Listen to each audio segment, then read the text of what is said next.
Bueno, pues de manera muy esquemática le conté cuáles eran las características de los estados constitucionales y del Estado constitucional en ciernes, en sus orígenes en México, con las constituciones liberales de 1824 y 1857, todavía en el siglo XIX.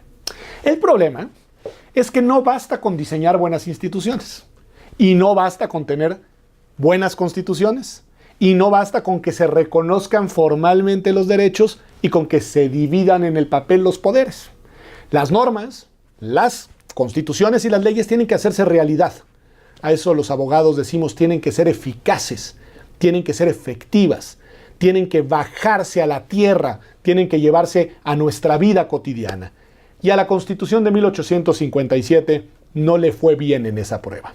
Fue una buena constitución, fue un buen proyecto, reflejó las batallas del pensamiento liberal y progresista del siglo XIX, pero fue ineficaz.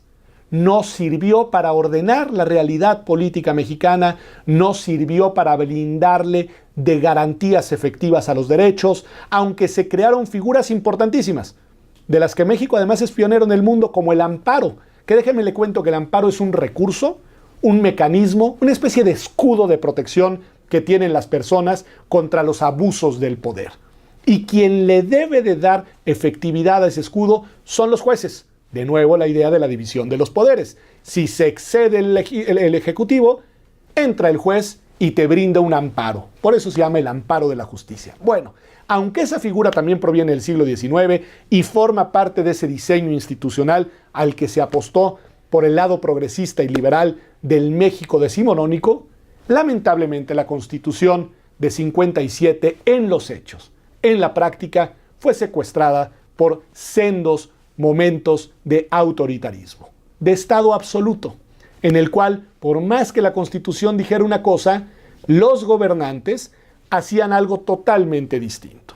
Usted tiene claros personajes de ese talante a lo largo de esos años. Usted ha escuchado hablar de Santana y usted ha escuchado hablar de uno muy importante, Porfirio Díaz. El porfiriato es un momento de la historia de nuestro país en el que no podemos decir que México era un Estado constitucional. Podemos decir muchas cosas, que se desarrolló de muchas maneras, que se modernizó en otras, que se crearon los ferrocarriles. Podemos decir muchas cosas del porfiriato porque, como todos los periodos históricos, está lleno de claroscuros. Pero lo que tenemos que reconocer es que en ese momento ni los derechos de las personas se respetaban, las personas eran súbditos, eran vasallos, no eran ciudadanos. No eran tampoco personas que reivindicaran y pudieran reivindicar sus propias causas y sus propias agendas. Eran simple y sencillamente subordinados al poder político. Y tampoco funcionaba la división de los poderes.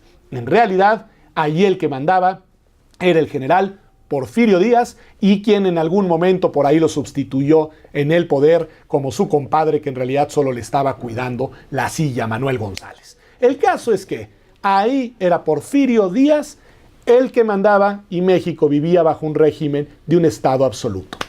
La Revolución Mexicana fue de alguna manera también, digámoslo así, un reclamo ante esa situación. Es verdad que fue una revolución social, es verdad que fue una revolución que buscaba también, sobre todo desde el sur del país, incorporar una serie de reivindicaciones de justicia para esas personas que habían sido tratadas como vasallos o como súbditos durante décadas. Pero también es cierto que fue como todas las revoluciones, una revolución política, una revolución de disputa por el poder, una revolución para determinar cuáles serían las reglas del juego con las que se organizaría México, de lo que en el momento de la revolución a cara, digamos, de frente hacia lo que sería el siglo XX. Y en ese sentido, después de años cruentos de luchas, con costos humanos muy importantes y costos económicos colaterales, por supuesto, en el que México no era un país de leyes, ahí no era ni un país, ni un Estado absoluto, ni un Estado de derecho, en realidad era un Estado anárquico, como son todos los estados que están bajo una disputa de guerra fratricida, tendría que esperarse hasta el fin de la revolución y hasta la llegada de un personaje importantísimo en la historia de nuestro país, al menos para nosotros los constitucionalistas, Venustiano Carranza y la Constitución de 1917, pero eso se lo cuento en unos minutos.